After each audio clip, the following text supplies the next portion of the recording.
Innal hamdalillah nahmaduhu wa nasta'inuhu wa nastaghfiruhu wa na'udzu billahi min shururi anfusina wa min sayyiati a'malina may yahdihillahu fala mudilla lahu wa may yudlil fala hadiya lahu. Asyhadu an la ilaha illallah wahdahu la syarika lahu wa asyhadu anna Muhammadan 'abduhu wa rasuluh. Allahumma salli ala Muhammad wa ala ali Muhammad wa azwajihi wa zurriyyatihi kama shallaita ala Ibrahim wa ala ali Ibrahim. Wa barik ala Muhammad wa ala azwajihi wa zurriyyatihi kama barakta ala Ibrahim wa ala ali Ibrahim innaka Hamidum Majid. Rabbi shrah li sadri wa yassir li amri wa hlul 'uqdatam min lisani yafqahu qawli, amma ba'd. Syukur kepada Allah Subhanahu wa taala, pada malam ini dapat sekali lagi kita sama-sama berkumpul di saw kita dan telah kita laksanakan solatul maghrib jamaatan. Dan kita akan isi sebagaimana biasa pada malam ini sambungan kepada perkongsian kita yang telah lalu daripada subjek fiqhul at'imah, fiqh makanan, wal ashribah, dan minuman juga, ya, the science of food and drinks, ya, fiqhul at'imah wal ashribah, fiqh makan dan minum, ya. Di mana fiqh ni maksud ertilah, faham. Al-fiqhu huwal ilm, al-fiqhu huwal ma'rifah, al-fiqhu huwal idrak. Fiqh ni makna erti, tahu, ya. Al-ilm, ilm makna erti lah, tahulah, ya. Al-ma'rifah, tahu juga, ya. Al-idrak, al-fahmu, mana faham. Itulah makna fiqh, ya. Sebab itu kita belajar fiqh ni, kita nak erti, kita nak tahu, dan of course lah kita nak faham, ya. Dan selagi kita tak faham, kita tak boleh panggil fiqh, ya. Sebab itu saya kira kita telah berkongsi banyak perkara, kerana fiqh ni sebenarnya bukanlah fiqh yang besar secara asasnya, dan saya kira kita telah berkongsi sebahagian besar daripadanya, ya. Separuh dah kot, lebih sikit, ya.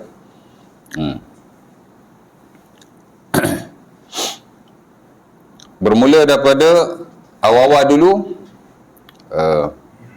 definisi kepada fiqh makan dan minum tu sendiri, ya.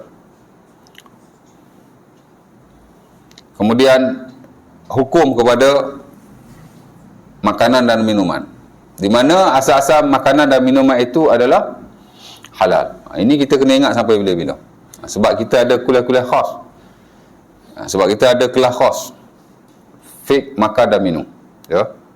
Kita reti, kita faham tentang ilmu berkenaan, ya.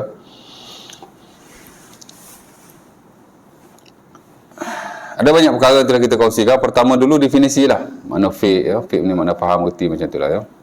Kemudian makan dan minuman, makanan dan minuman, ya. Kemudian makanan dan minuman, apa yang kita makan, apa yang kita minum, itulah al-at'imah wal ashribah, ya. Di mana hukum kepada makanan ini kita kena ingat sampai bila-bila, asalnya adalah harus al-aslu fil asya', al-aslu fil at'imah al-hil wal ibahah ma lam yakun dalilun ala tahrimiha, ya. Asal-asal makanan dan minuman juga adalah halal dan harus, melainkan jika ada dalil yang mengharamkannya, yang melarangnya, ya. Yang melarang tu boleh jadi haram, boleh jadi makruh, tapi nak kena ada dalil lah, ya. Asal-asal dia adalah halal, dan ini kaedah yang amat besar sekali, ya, yang digunakan pakai dalam fiqh ni, yang mana memang kalau kita belajar, kita kena tahulah. Ada orang dia tak tahu sebab dia tak belajar. Fiqh tu tak ada. Dan unfortunately di Masjid Surau, saya ingat, nak kata tak ada, takut ada, tapi tempat-tempat yang saya pergi, fiqh tu tidak diajar sama sekali. Fiqh ni lah, tak ada, ya. Fiqh muamalat pun tak ada.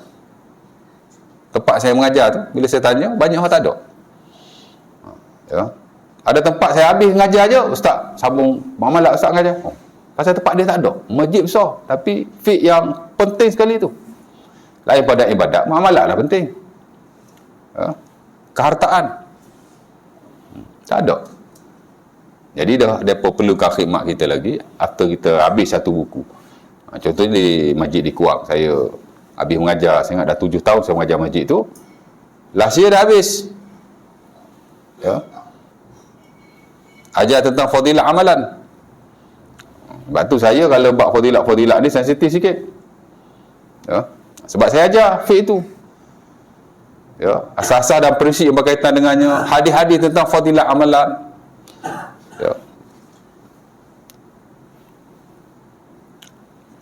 Habis je dia suruh ajar muamalat. Saya ajar setahun lah masjid tu. Dan fiqh ni pun setakat saya tanyalah, tak ada. Baru-baru ni ada masjid di Ampang minta saya nak mengajar. Ustaz, mengajar boleh tak? Kita nak subuh aja. Saya kata subuh okey lah. Subuh saya dulu penuh juga subuh tuan. Tapi saya dah banyak berhenti. Saya dah banyak berhenti kuliah ni. Sebahagian tu saya diberhentikan lah. Macam sini juga diberhentikan dulu kan. Diberhentikan kan? Ke saya berhenti sendiri. Tapi sebahagian besar yang lain saya berhenti sendiri.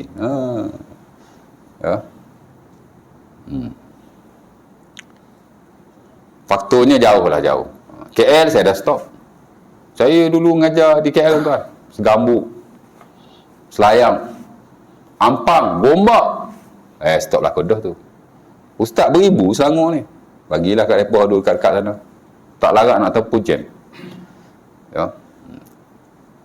Shah Alam, Kelang, so berhenti dulu. Kalau saya stay pun, hak betul-betul minta lah ustaz, minta mengajar juga ustaz. Saya kata boleh satu hak. Sebab kalau hari biasa, saya memang tak boleh nak pergi. Kan? Takkan saya lepas asar nak keluar dah. Pukul 4.30, pukul 5 nak tubik pergi kuliah dah. Kadang-kadang sampai pun, kadang-kadang dah azan, dah sembahyang tak sampai lagi.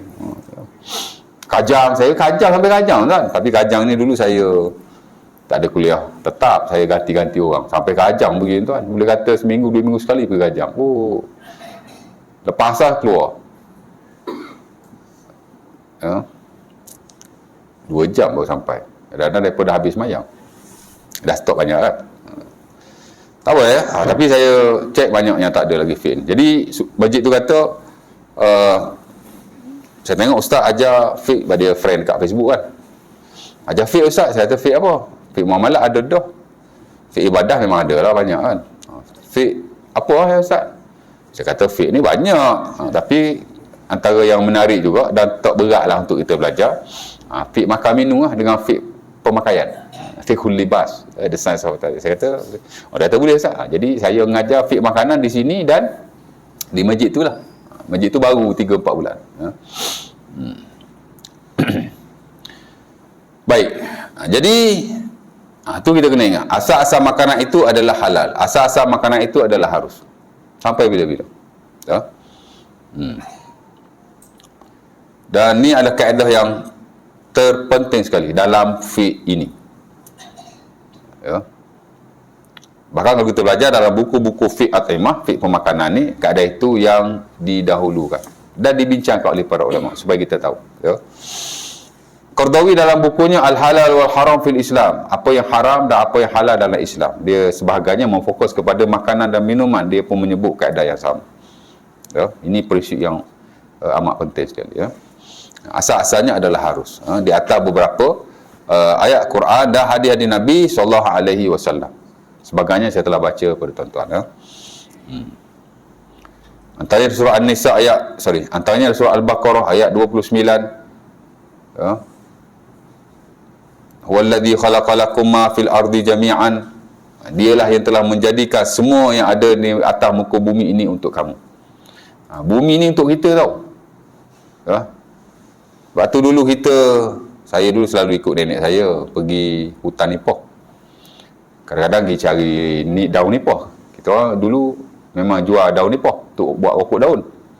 Orang kampung kan. Tuan-tuan ada pengalaman? Saya ada. Potong pokok nipah tu, kita buang satu-satu dia punya daun. Ikat, banyak kan, pikul balik. Kadang-kadang tak atas basikal, tapi jaranglah biasa kita pikul. Dapatlah tuan-tuan, banyak ni kan, kita kumpulkan tu, berat kan, pikul. Dapatlah RM5. Masa tu saya lah, orang tua saya dapat RM20-30 lah. Balik pula kena buang siap dia punya daun pula. Lepas tu nak kena jemur pula. Allah, susah betul nak dapat RM5. Tahun 80-an. Ya, kadang-kadang pergi cari lokan. Ya. Nenek saya pesan, dia kata sebelum nak pergi nak cakuk lokan tu ke, nak potong pokok nipah satu-satu tu kan, dia kata minta izin dulu dengan tok nenek kita. Tok nenek minta izin, nak cucu nak cari rezeki. Kita pun buat lah, pasal budak-budak kan. Budak-budak memang begitu. Apa yang orang tua kita ajar, kita ikut. Jangan melawan. Melawan kena sakit kepala lah.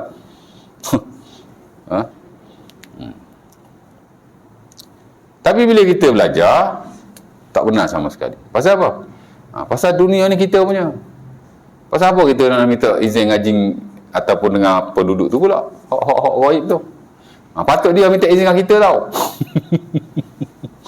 Ya. Takut terkena, nanti tak terkena apa-apa kan. Tak ada terkena. Ya. Saudara saya tuan-tuan, kerja dia masuk dalam hutan. Ya. Hutan belantara. Kadang-kadang hutan sawit pun dia masuk juga. Sawit lah, masuk kat sawit-sawit. Tahu dia cari apa? Dia cari busut. Tahu dia buat apa? Dia pecahkan busut. Apa dia ambil? Dia ambil ulat busut. Satu ekor orang beli dengan dia RM20, RM30 untuk buat ubat. Tak tahulah dia boleh buat ubat ke tidak, tapi dia buat kerja tu. Saya pun tak tahu dia buat kerja tu. Bila kita pergi jalan rumah dia, tanya raya kan, dia kata dia tak buat dah kerja. Sebelum tu dia buat kerja, buat rumah macam tu lah. Dia kata dia tak buat dah kerja tu. Sekarang dia ikut kawan pergi hutan, cari ni. Lagi boleh buat duit tuan. Seekor ulat. Saya pun tak pernah tengok ulat busuk tuan. Tak pernah tengok. Tapi seekor ulat dia ambil RM20. Kalau dapat 100 ulat, 20 kali 100, tak RM2,000 dapat. Berbaloi dah masuk hutan satu hari dapat RM2,000. Share 2 orang. Ya. Dia pun sama juga. Ramai orang marah dia. Marah pasal apa? Mungkin buat kerja lagu tu busuk, ada penunggu tau. Ada syaitan tau. Dia mula-mula dia kata dia boleh tahan juga. Lama-lama dia kata apa? Dia kata aku lah setan, dia kata. Sorry, dia kata aku lah bapak setan. Bapa aku nak takut, dia kata. Dia marah sangat. Ya. Bukan nak cerita benda tu. Nak cerita ayat tu, Allah Ta'ala kata, apa yang dijadikan di atas muka bumi ni. Muka bumi dan isinya ni adalah untuk kita. Ya. Dan sebenarnya benda ni pun berlaku pada zaman jahiliah. Di mana orang Arab jahiliah ni, selain daripada dia sembah Tuhan selain Allah, dia juga berlindung dengan makhluk gaib seperti jin. Bila pergi satu tempat yang dia tak pernah pergi, dia akan kata, wahai penjaga tempat ni, lindungilah aku daripada keburukan tempat ini. Ya sahib hazal wadi, ya jin hazal wadi, a'udzubika min syarri hazal wadi. Jadi dia sentiasa berkata begitu. Ya, saya lihat tak jauh sangat dengan apa yang kita amalkan. Tak jauh sangat. Tuan-tuan, saya tak tahulah amal atau tidak, tapi saya zaman kecil-kecil memang kita buat macam tu. Tak perlu pasal kata Ibn Abbas, orang Arab memang macam tu pada zaman jahiliah. Kemudian Allah Ta'ala tu surah Al-Jin. Sebagainya kerana nak membersihkan kepercayaan orang Arab pada waktu itu terhadap makhluk gaib berkenaan. Betul tak? Berlindung dengan jin tak boleh. Ya. Sepakat para ulama. Kalau tak sepakat pun, majoriti kata tak boleh berlindung dengan mereka. Kerana ia akan membawa kepada kesyirikan kepada Allah. Ya. Nampak? Baik, nak cerita dunia ni kita lah kan. Kita khalifah, nak takut apa? Ataupun kenapa kita nak perlu minta izin? Ya. Kita khalifah. Bukan jin khalifah. Takut kat jin pula. Betul tak? Oh, jangan main, nanti jin bagi kita sakit. Mungkinlah dia boleh menyakitkan juga atau memudaratkan kita dalam setengah-setengah keadaan. Tapi Islam dah ajar kita pergi pada tempat yang kita tak pernah pergi. Nabi ajar bacalah a'udzubika kalimatillahi tammati min syarri ma khalaq. Salah samarat 3 times. A'udzubika kalimatillahi tammati min syarri ma khalaq.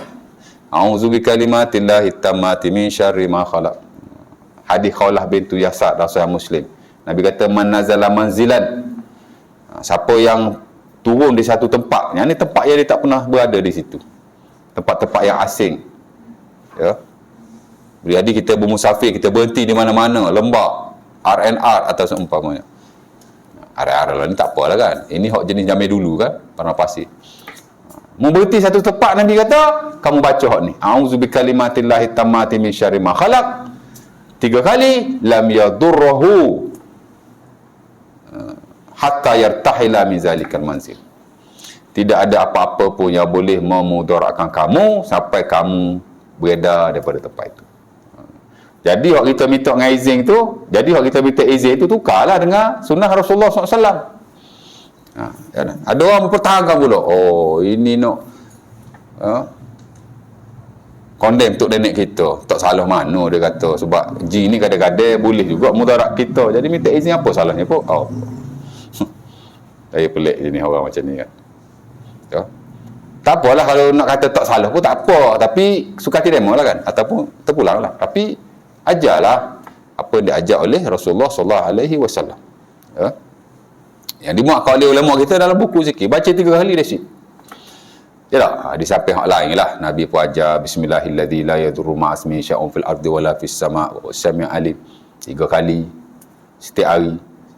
Boleh baca 3 kali pagi, 3 kali petang. Ya, hadis Abi Daud daripada Uthman bin Affan. Dan memang ada sahabat Nabi ni, tuan-tuan, dia tidur malam, dia kena gigit dengan kalajengking. Tuan-tuan pernah kena gigit kalajengking? Saya pernah. Oh, ustaz pernah berlaku dia. Oh, pengalaman luas tuan. Saya ni muda lagi, tapi pengalaman kita ada. Pasal kita rumah kayu dulu tuan. Saya ingat banyak kali saya zaman kecil kena gigit dengan kalajengking. Tapi bukan hak besar lah. Besar-besar keliking, hak kecil-kecil tu kan. Oh, sakit tu, bengkak lagi. Tengah-tengah tidur, bawa kakuh atas kepala. Garu-garu, bawa tangnya pula. Tengok kecil je. Ya, di rumah ni dia tak besar. Kecil-kecil je, tapi sakit. Kalajengking lah tu. Ada sahabat Nabi kena benda yang seumpama itu. Dia kata, ya Rasulullah, la ghadabni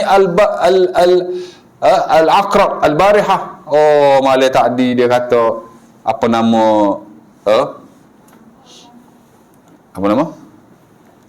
kalau kekoh aku. Tahu kekoh? Gigit lah. Nabi kata, apa sama tak baca? Bismillahilladzi la yadurru ma'asmihi syai'un fil ardi wala fis sama' wa sami'un alim. Kalau mu baca waktu, kamu tidak akan dimudaratkan. Sampai habis siang kamu. Yang ni sampai pagi esok lah. Baca tu. Tidak.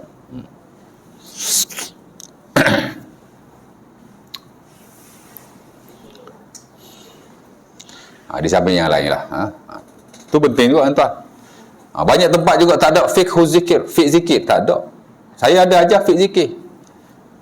Satu masjid 2 surau. Satu masjid dengan 2 surau tu kena sek. Bukan sek. Kena pecah saya. Ustaz, kita tangguhkanlah kepada ustaz. Baru berapa bulan dah tangguh dah. Sebab saya sebut benda-benda seumpama ni lah. Bab zikir, saya sensitif. Di mana kita memang mengutamakan amalan-amalan yang berasal pada zikir-zikir Rasulullah. Kalau tak warid ataupun tak ada sumber, memang kita agak sensitif bab tu. Jadi ada seorang dia tak suka dengar. Tak apalah, tapi masih ada satu surau sampai hari ni saya mengajar. Saya ingat Nabi dah buku yang saya baca itu, Salahuddin Abu Syamah. Buku tu di-endorse oleh mufti wilayah. Itu bukan cokiang-cokiang punya buku. Buku saya baca banyak yang telah di-endorse oleh ulama-ulama kita. Mufti wilayah bukan ulama lah. Ulama lah kan.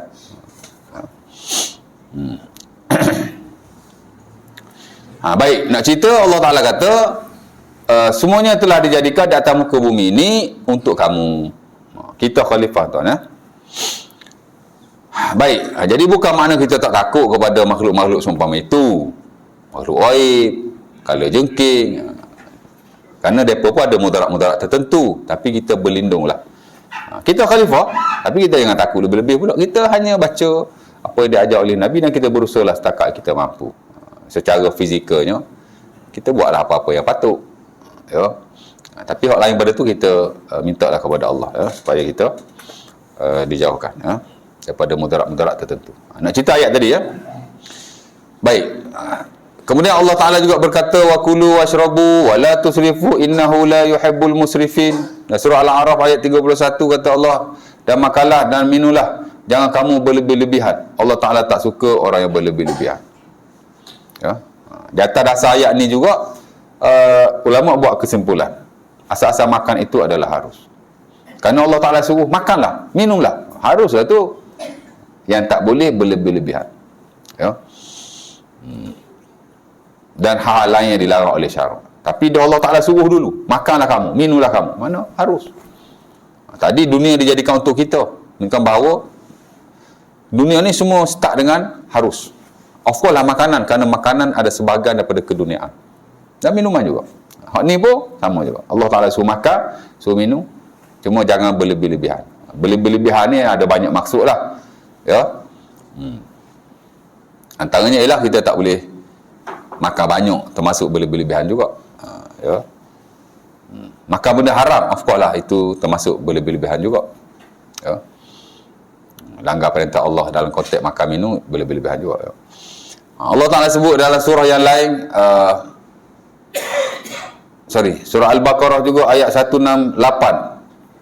Kata Allah, ya ayyuhan nas, kulu mimma fil ardi halalan tayyibah wa la tattabi'u khutuwati syaitan innahu lakum aduwwun mubin. Tadi surah Al-Baqarah ayat berapa? 29. Nak suruh apa ni? Mana ada puasa? Yang kedua surah apa tadi? Al-A'raf ayat 31. Yang ketiga balik surah Al-Baqarah, balik 168. Patut baca Al-Baqarah dulu, tapi pergi baca Al-A'raf, tak apalah kan. Tapi tiga ayat ni tuan-tuan antara terinduk lah yang nak menyatakan bahawa hukum asal atau prinsip asas makanan dan minuman itu harus. Inilah dalil-dalilnya. Inilah dalil-dalilnya. Inilah nas-nasnya. Ya. Kata Allah lah ayat itu, ya ayuhan nas, kulu mimma fil ardi halalan tayyiba wa la tattabi'u khutuwati syaitan innahu lakum aduwwum mubin. Ya ayuhan nas, wahai manusia. Kita semualah. Ya. Kulu mimma fil ardi halalan tayyiba. Makanlah kamu. So makan lagi. Allah Ta'ala banyak ayat suruh makan aja. Ini salah satu padanya. Ya. Dua ayat lah, tadi satu ayat, ini satu ayat. Ada mungkin lagi ada ayat-ayat lain, tapi saya tidaklah hafal semua. Saya apa basic 1 2 3 ayat. Ya. Baik. Kata Allah, wahai manusia, makanlah daripada apa yang ada di bumi. Tadi sebut bumi, ayat Al-Baqarah tadi. Ini pun sebut bumi. Makanlah apa yang ada kat atas muka bumi ni, Allah Ta'ala kata. Ya. Halalan tayyibah. As long as ia halal, lagi baik. Halal kita tahulah mana benda yang tidak dilarang. Sebahagian yang dilarang yang telah kita kongsikan dulu, 10 yang dinaskan oleh Allah dalam surah Al-Ma'idah ayat yang kedua itu. Ya.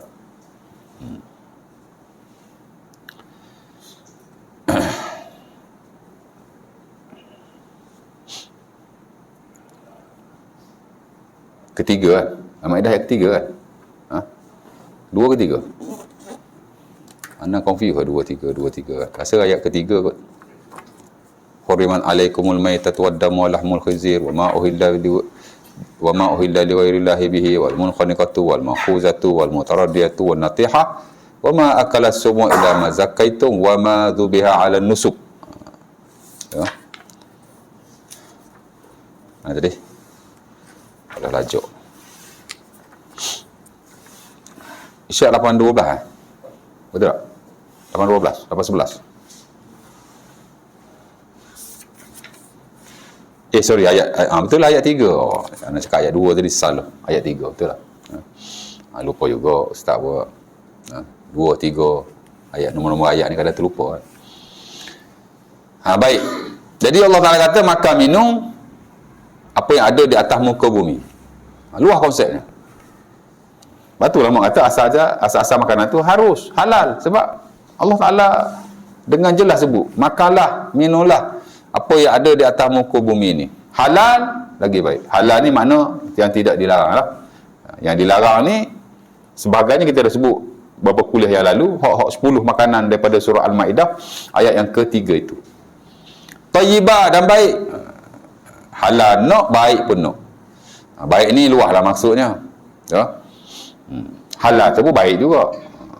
Dan aspek-aspek kebaikan yang lain. Mungkin dari sudut zat makanan tu, khasiat makanan tu yang memberi kesihatan kepada kita, dari sudut yang berkenaan lah ya. Dan Allah Ta'ala kata, wala tattabi'u khutuwatis syaitan. Jangan kamu ikut langkah-langkah syaitan. Kerana syaitan, tuan-tuan, bukan hanya boleh menjerumuskan kita ke dalam maksiat dengan perkara yang melibatkan ibadah. Tuhan suruh semayang, kita pun tak semayang. Oh, maka kita telah ditipu oleh syaitan, dihasut olehnya dari sudut ibadah. Pasal Allah Ta'ala suruh semayang, kita tak semayang. Ataupun kita semayang tapi tak sah kerana tak nak belajar ahkamus solat, boleh jadi juga. Tapi syaitan tipu ikut ibadat lah. Allah Ta'ala suruh puasa, kita tak puasa. Bukan kita lah ya, orang yang malas puasa. Tak larak lah, kerja lah. Kerja ni boleh tinggal puasa ke? Kita pun berkawan ramai dengan tukang-tukang rumah. Orang Melayu pun ya, orang Indonesia pun ya. Kita dulu pun tukang rumah juga. Saya dulu pun kerja tukang rumah, tuan. Tolong bapak saya, tolong bapak mentua saya. Pasal dua-dua tu memang tukang rumah. Oh, kerja belakang ustaz. Memang. Tu saya tak bagi tahu lagi saya kerja di KL. Saya belajar di universiti, tuan-tuan, 6 tahun. Sebagian besar ni saya bekerja sebagai part time. Time cuti-cuti depa balik, saya duduk kat hostel seorang-seorang. Oh, tak takut ustaz? Tak takut. Saya duduk dalam bilik seorang, tuan. Memang tak ada orang lah, melainkan foreigners. Warga asing tak balik lah kan. Berkawan dengan depa lah time cuti.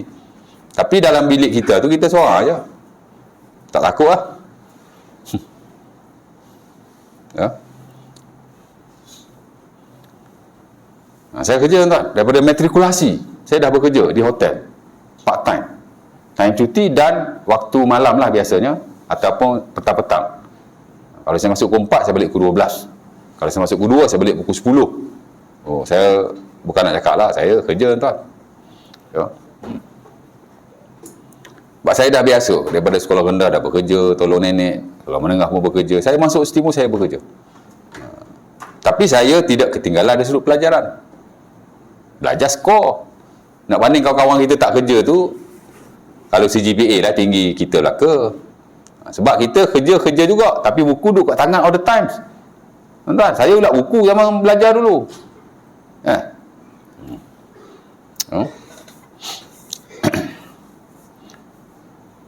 Baik.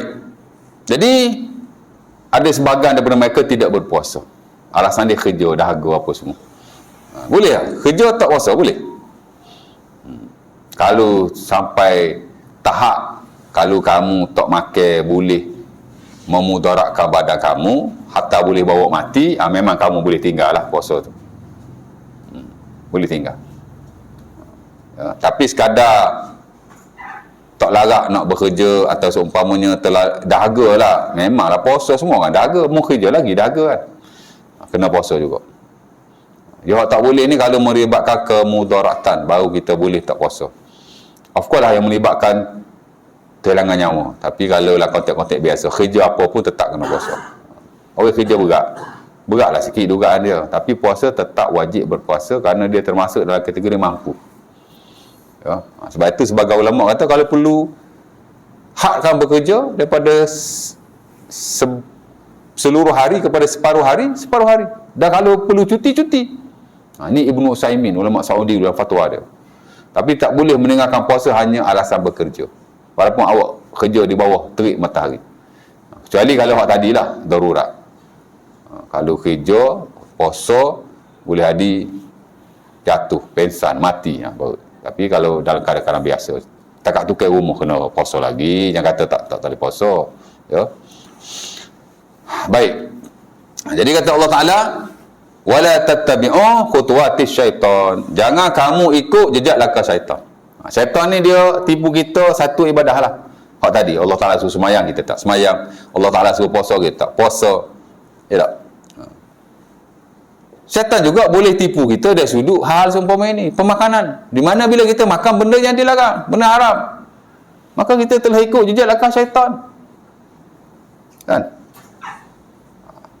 Bapa kita hak number one, Nabi Adam. Tu bapa kita, tuan.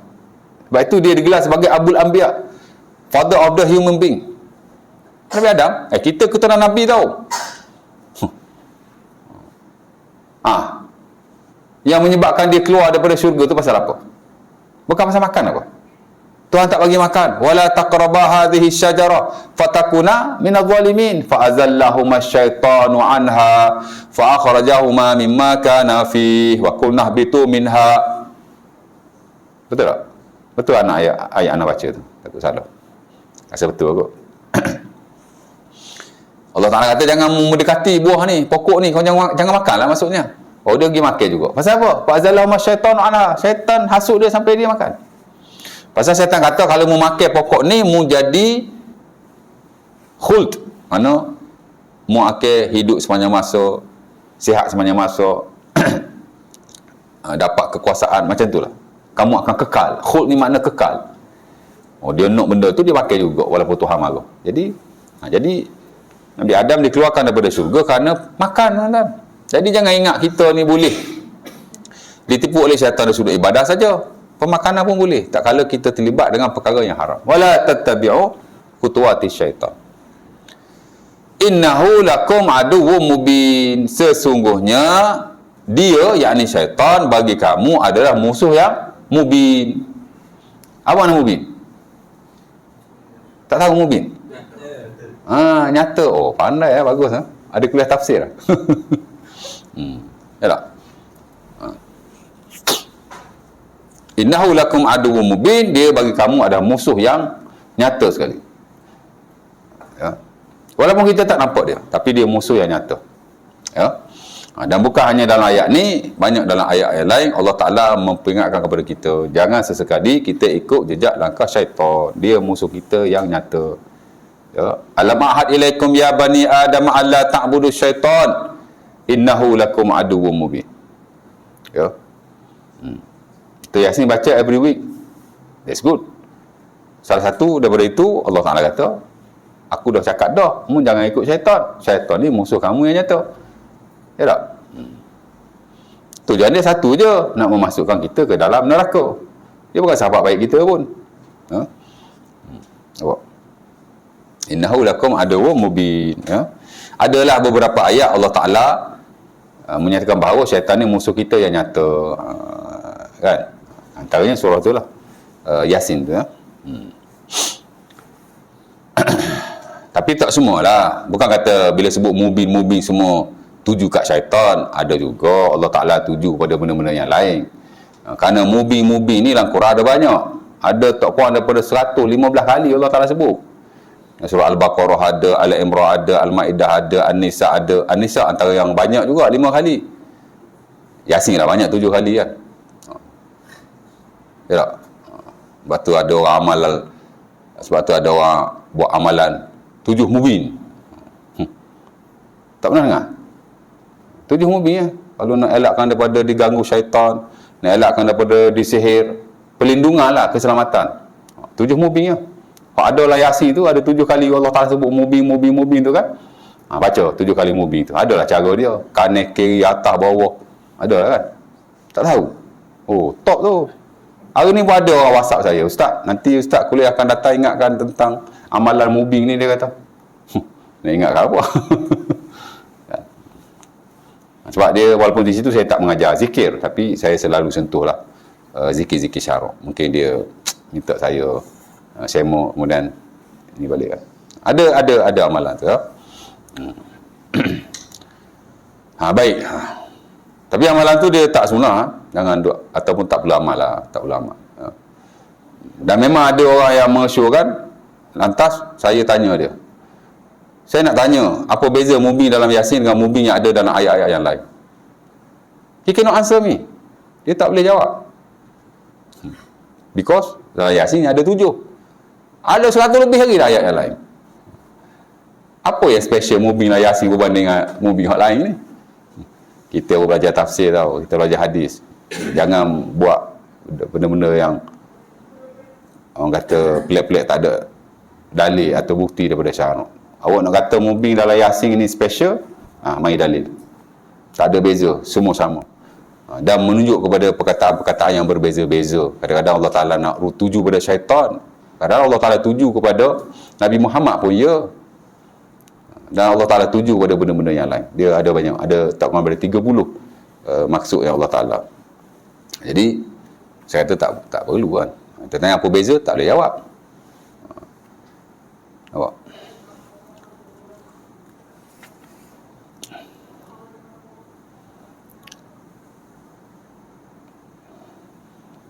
Dan saya pun tanya juga apa sumber dia, apa rujukan dia, daripada mana. Tak boleh jawab. Benda kalau direka, diada-adakan, memang tak boleh jawab lah. Cerita dia begitulah ya. Nak baca Yasin, baca. Dan saya pun dalam banyak hal saya pun tak setuju baca ayat Quran ni baca kat depan lah, kat kanan lah, kat kiri lah, kat belakang lah. Zikir-zikir pun sama juga. Baca ayat kursi untuk perlindungan 7 kali. Depan sekali, kanan sekali, kiri sekali, belakang sekali, atas sekali, bawah sekali. Oh, setiap penjuru disuruh baca. Mana awak ambil? Tak dinafikan ayat kursi ayat yang terbaik untuk kita lindungi diri kita selain pada yang lain-lain lah, 3 kul. Ya. Tapi yang diajar oleh Rasulullah SAW hanya baca sahaja. Ada tempat-tempat tertentu untuk kita baca, seperti after semayang. Ya, kursi jangan ditinggalkan. Ya. Sebelum tidur jangan ditinggalkan. Ya. Dan mungkin ada beberapa tempat yang lain yang diajar oleh Nabi in spesifik. Selain daripada itu kita boleh baca. Hatta kalau kita lihat ulama-ulama sekarang pun, hatta yang dulu pun memang dia kata antara kita minta perlindungan daripada Allah dengan baca Yasin, dengan baca kursi banyak-banyak. Tapi tak perlu kita baca kanan, kiri, atas, bawah. Baca saja. Kerana yang jaga kita ni bukannya ayat kursi tu. Oh, awak baca ayat kursi hembuh depan. Oh, dan niatkan ataupun gambarkan ayat kursi berada di hadapan. This nonsense. Awak ingat ayat kursi tu yang jaga awak ke? Yang jaga awak Allah. Itu hanya bacaan untuk kita minta daripada Allah. Ya. Nabi tak ajar begitu. Ambil agama ni daripada Nabi lah. Jangan ambil daripada tak siapa-siapa. Ya tak? Nabi ajar baca je. Ayat Quran baik, zikir baik. Untuk perlindungan dan keselamatan. You just recite it. Awak hanya baca. Di samping awak kena yakin ataupun mohon kepada Allah, lindungilah aku wahai Allah. Itu saja. Ya. Baik. Balik pada yang tadi ya. Nak cerita, Allah Ta'ala kata innahu lakum aduwwum mubin. Ya. Dia syaitan yang nyata. Ini 3 ayat ni terpenting ya dalam bab asal-asal makanan dan minuman itu adalah harus. Kemudian kita belajar juga dulu sebab kenapa suatu makanan itu diharamkan oleh Allah. Pasal dah kata harus kan. Patut ada benda tak boleh. Apa sebab dia? Mesti ada sebabnya. Ya. Ini beza tuan-tuan Islam dengan agama lain. Agama atas dunia ni. Saya dah belajar beberapa agama yang ada. Walaupun saya tak adalah belajar, ada degree, ada diploma dalam bab tu. Tapi kita ada short course. Course pendek. Kursus-kursus beberapa hari tentang agama lain seperti Buddha, seperti Hindu, seperti Kristian. Yahudi je saya tak belajar lagi.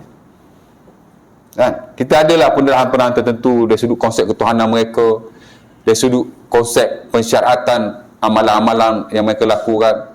Ya. Nak banding dengan Islam, tak boleh challenge. Ya.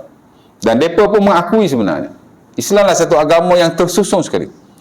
Tak mungkin Islam dibawa oleh manusia bernama Muhammad. Apa adalah Islam? Ibadat. Very well organized. Tersusun satu persatu. Tuan-tuan, Nabi ni memanglah kita belajar dalam bab akidah. Nabi ni fatanah, dia ni bijak. Tapi tak sebijak untuk dia buat satu ibadah. Contohnya semayang. Tak ada manusia bijak macam mana pun dia boleh semayang. Ataupun dia boleh buat semayang dengan bagus. Angkat takbirnya, rokoknya, sujudnya. Cantik je perjalanan dia. Nabi bijak macam mana pun Nabi tak boleh buat. Apatah lagi kita. Puasa pula. Oh, ada macam-macam dengan rukuk, dengan syarat. Nabi ajar bab ibadat ni total tip-top. Kerana Nabi diwahyukan kepadanya. Allah Ta'ala ajar one by one. Ya? Tak usah berlagak kita pandang pada Nabi lah. Nabi ajak one by one, tak meninggal satu pun. Sehingga sebelum Nabi wafat, Nabi kata, tidak ada sesuatu pun yang boleh bawa kamu masuk syurga illa bayantuhu lakum, melainkan aku telah jelaskan kepada kamu. Dan tidak ada benda yang boleh menjauhkan kamu daripada neraka illa bayantuhu lakum, melainkan aku telah jelaskan kepada kamu. Semua dah clear, ya. Tinggal kita nak belajar saja, nak cari aja, nak ambil aja ilmu syarak yang amat kaya ini, ya. Ibadat tak boleh lawan. Kalau ambil ibadat agama lain, tak sebelah kiri, ibadat hak ada lah Islam tak belah kanan. Dan hukum hakam yang ada lah one by one, tak boleh lawan, ya. Islam well organized, ya. Hak lain pula muamalat kehartaan. Mana ada satu agama atas muka dunia yang menyusun kehartaan mereka one by one macam Islam aja. Ada jual belinya, ada sewa menyewanya, ada pelaburannya, ada hak bersifat komersial, hak boleh buat duit ni, perniagaan. Macam-macam tuan, berbelah-belah, berpuluh-puluh bentuk-bentuk. Hak paling besar jual beli lah, hak lain-lain tu. Lepas tu ada bagian charity pula, welfare, sedekah, hibah, wasiat, faraid. Oh, hebat tuan, ya. Lepas tu macam-macam hak ada dalam muamalat. Ibadat tak ada siapa boleh reka. Muamalat pun sama juga. Kalau kata ibadat ni benda bersifat kerohanian, kita dengan Tuhan, tak boleh reka lah kot. Mungkin bab harta boleh reka kot. Tak ada. Ada manusia bijak macam mana pun, dia takkan boleh buat satu hukum hakam bersabit harta, melainkan orang tu diwahyukan oleh Tuhan. Macam Nabi. Nabi boleh ajar sosok tuan, macam-macam, ya. Bila kita jual beli rukunnya, syaratnya, Nabi ajarlah ke tu? Ulama susun aja. Gapo hak boleh kita jual, gapo hak boleh kita beli, apa hak tak boleh jual, apa hak tak boleh beli. Ya tak? Bila jual beli pula, ada tempoh-tempoh tertentu untuk kita buat pembatalan. Nabi ajar sosok tuan, ya. Pergi munakahat, pergi jinayat. Jinayat tuan, kalau tidak dengan sebab wahyu Allah, Nabi tak boleh nak buat atau nak reka pandang, tak boleh. Ya tak? Membuat begini, denda atau pampasannya begini. Membuat begini, denda atau pampasannya begini. Ingat Nabi boleh reka. Kalau kita reka sendiri, kita buat sendiri tanpa wahyu Allah, mesti akan berlaku bercanggah di sana sini. Mungkin hari ni kita kata lain, bulan depan kita kata lain. Nabi dok tuan, tersusun cantik je. Ya. Nampak? Pampasan pun daripada 5 ekor unta, 10 ekor unta, 20 ekor unta, 50 ekor unta, 100 ekor unta. Allah.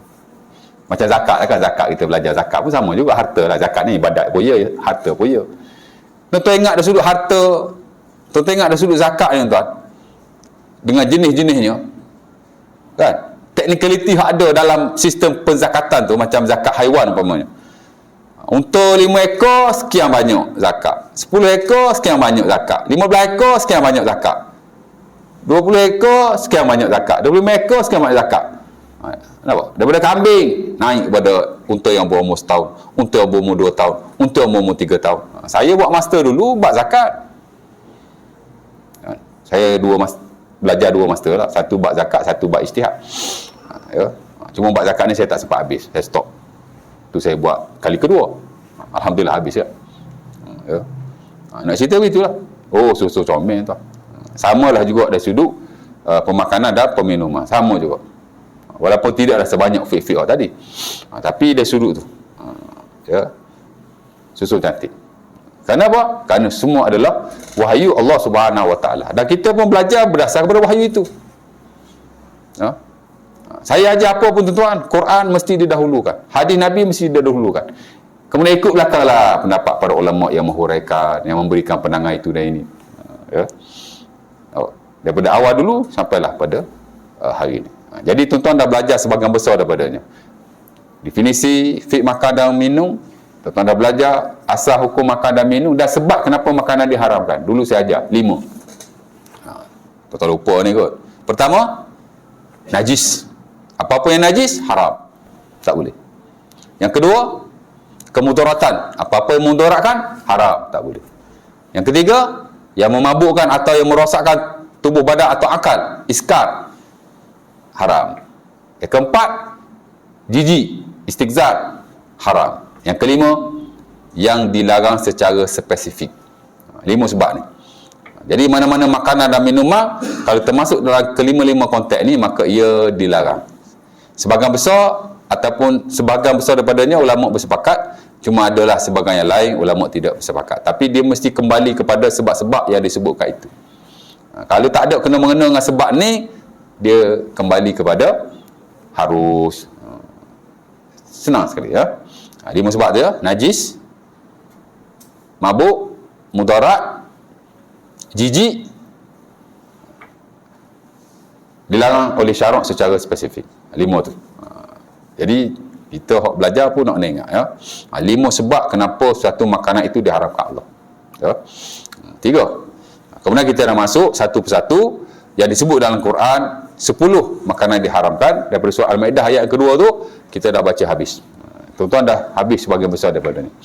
Next nanti insya-Allah kita masuk pula makanan yang dilarang dalam hadis Nabi, hak Nabi sebut in spesifik. Kita sebut 5 tadi kan. Nombor 1 hak najis, nombor 2 hak mabuk, nombor 3 hak memudaratkan, nombor 4 jijik, yang kelima yang dilarang secara spesifik. Hak dilarang secara spesifik ni dalam Quran saya dah baca Maidah ayat 2 tu. Kemudian adalah hadis Nabi lah. Macam Nabi larang makan haiwan yang ada taring, memakan dengan taring. Sebahagiannya kita tahu sebab musabahnya, sebahagian kita tak tahu. Pasal apa Nabi larang kita makan haiwan yang bertaring atau yang memakan dengan taringnya? Pasal apa? Mungkin ada teori-teori tertentu yang diberi oleh para ilmuwan kita. Tapi itu memang dah dinaskan oleh Nabi. Ya tak? Pasal apa Nabi larang haiwan yang memakan dengan kukunya? Pasal apa Nabi larang haiwan yang duduk di dalam air dan darat seperti katak? Ada sebahagian bagi teori-teori tertentu. Tapi sebahagian lain kata kita tak tahu. Ia dinaskan oleh Nabi. Ada benda yang kita tak boleh mengakal-akalkan, melogik-logik kan. Tapi ada benda boleh lah. Kan? Adalah beberapa perkara. Tidak banyak sebenarnya, tapi kita akan kongsikan. Dan sebahagian burung pun Nabi larang, macam burung gagak. Nabi tak bagi makan. Bahkan Nabi suruh bunuh sewenang-wenangnya. Tuan-tuan kalau bunuh burung gagak secara sengaja, tak ada apa-apa pun, tidak berdosa. Pasal Nabi suruh bunuh. Bila ulama kita kaji, pasal gagak ni dia makan najis. Macam itulah cerita dia.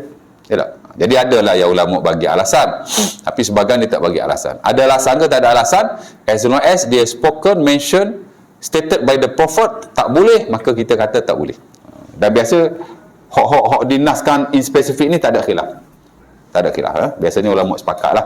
Cuma khilaf antara haram dan makruh saja. Ya? InsyaAllah ta'ala. Itu saja kita akan kongsikan pada akan datang lah. Ya? Ada tanya apa-apa tak? Ada soalan? Tak ada anak pering balik dah. Yang pering dulu hilang. InsyaAllah lah. Kalau tak ada apa-apa soalan, kita tangguhkan majlis kita dengan tasbih kafarah dan surah Al-As. Dan next nanti kita akan sambunglah kuliah kita jika ada pertemuan yang direzekikan oleh Allah Subhanahu Wa Taala. Assalamualaikum warahmatullahi wabarakatuh.